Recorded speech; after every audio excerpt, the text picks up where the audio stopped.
favorite places on the West Coast, located on a peninsula in San Diego Bay. I'd been here at least a dozen times, several of them with Nick. So we got to town and checked into the famous Hotel del Coronado, our favorite. I didn't feel much like a bride on her honeymoon, so we kept our entrance low-key. But once we were in our room overlooking the ocean, I relaxed. Nick had settled in to do more homework, and I was staring out at the water, my mind drifting to Erik. I wondered where he was and what he was doing, if he was safe. Being apart was hard, but not knowing what was going on was harder. I assumed he was in Europe somewhere, close enough to get to Limoges, but not in the country. Even with safe houses, it couldn't be as safe as I'd like him to be, but all I could do was speculate. I'd brought an acoustic guitar with me, so I sat on the balcony with it and began playing random songs like I'd done when we were in Crete. What a wonderful few weeks that had been. Probably the best of my entire life. Even with Sandor there as a kind of third wheel, it had been relaxing and intimate. I liked Sandor, and he was good about disappearing, so the times when he was around had never been a hardship. Aziz was a bit aloof and unfriendly, but he wasn't family, so that probably made a difference. All I knew was that I wished we were there now, together, enjoying the food and sunshine and each other. "You want to get some dinner?"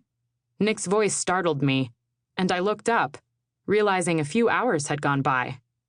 "Oh, let's do room service tonight. I don't want to go out." "Okay." He sank into the chair next to me. "Want to watch a movie?" "Sure."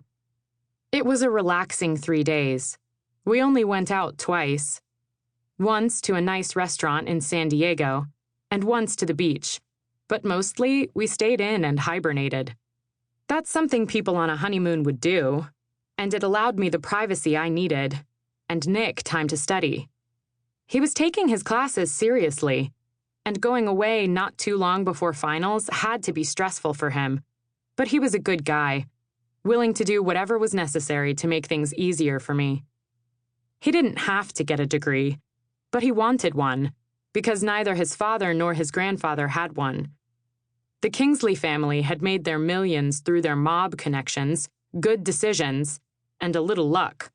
But Nick wanted everything to be on the straight and narrow. Though Nick's father, Nicky, had cut most ties to the mob, Eddie still had business associates that were involved, and Nick's plan was to eliminate all the ties to those connections by the time he officially took over the hotel. Nicky wanted to retire, so Nick was getting hands-on training while going to college, and would undoubtedly be completely in charge by the time he was 30. "I'm thinking of taking some classes as well," I told him as we ate dinner. "Maybe in January?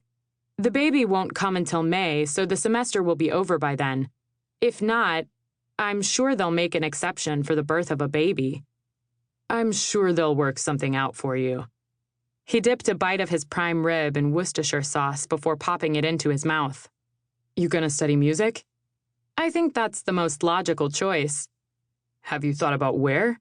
I mean, UNLV is fine for business, but I don't know if their music program is any good." "I already read music and play a bunch of instruments. It's more about getting the degree than learning anything." He cocked his head. "So why do it?" I frowned. "Why are you doing it? Technically, you already own the freaking hotel, and you're learning the ins and outs from your dad. What's the piece of paper going to do for you?"